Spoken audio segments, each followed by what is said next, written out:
ចេញពីស្រុកតាមរកសង្សារព្រោះស្រស់ជីវ៉ាធ្វើការនៅក្រុងសៀមរាបទៅបាត់យូខែឬមានស្នេហ៍អូនមានស្នៀត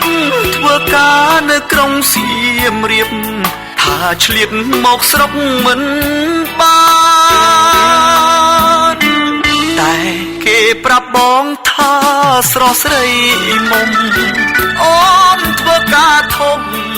នៅក្នុងខារ៉ាអូខេបងខំស្វែងរករហូតបានជួបមាសមេអូនថាអត់ស្គាល់បងទេម្ដេចស្នេហ៍អូនធ្វើបែបនឹងឬភ្លើងពណ៌ធ្វើឲ្យអូនលងកូនទេខ្នើយមុំឆោមយំអូនឈុំគេងហើយព្រមមានពុកថ្មីចរណៃអូនលែងបងក្រោយជួបបងធ្វើមិនស្គាល់ឡើយអោត្រានត្រើយបងឈឺណាស់អូនលីហើយសៀមរាបលីមកស្រុកខ្ញុំទាំងទុកក្រៀមក្រំតែសូមផ្ដាំទៅឆោមឆ្លៅកុំវិលរកបង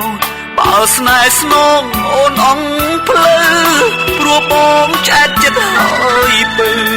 សូមទៅនៅនឹងគេចោ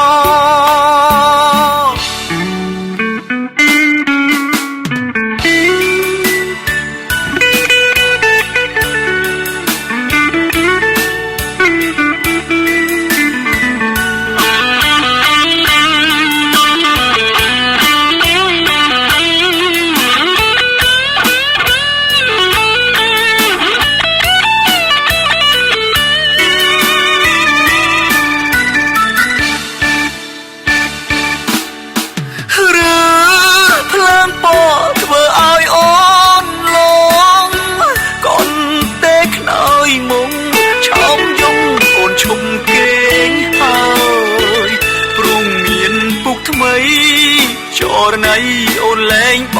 ងក្រោយជួបបងធ្វើមិនស្គាល់ឡើយអោត្រានត្រើយបងឈឺណាស់អូនលីហើយសៀមរាបលីមកស្រុកខ្ញុំទាំងទុកក្រៀមក្រំតែសូមផ្ដាំទៅឆោមឆ្លៅកុំវិលរកបងបើស្នេហ៍ស្នងអូនអង្គភ្លឺព្រោះបងឆ្អែតចិត្តហើយពើសូមទៅនៅនឹង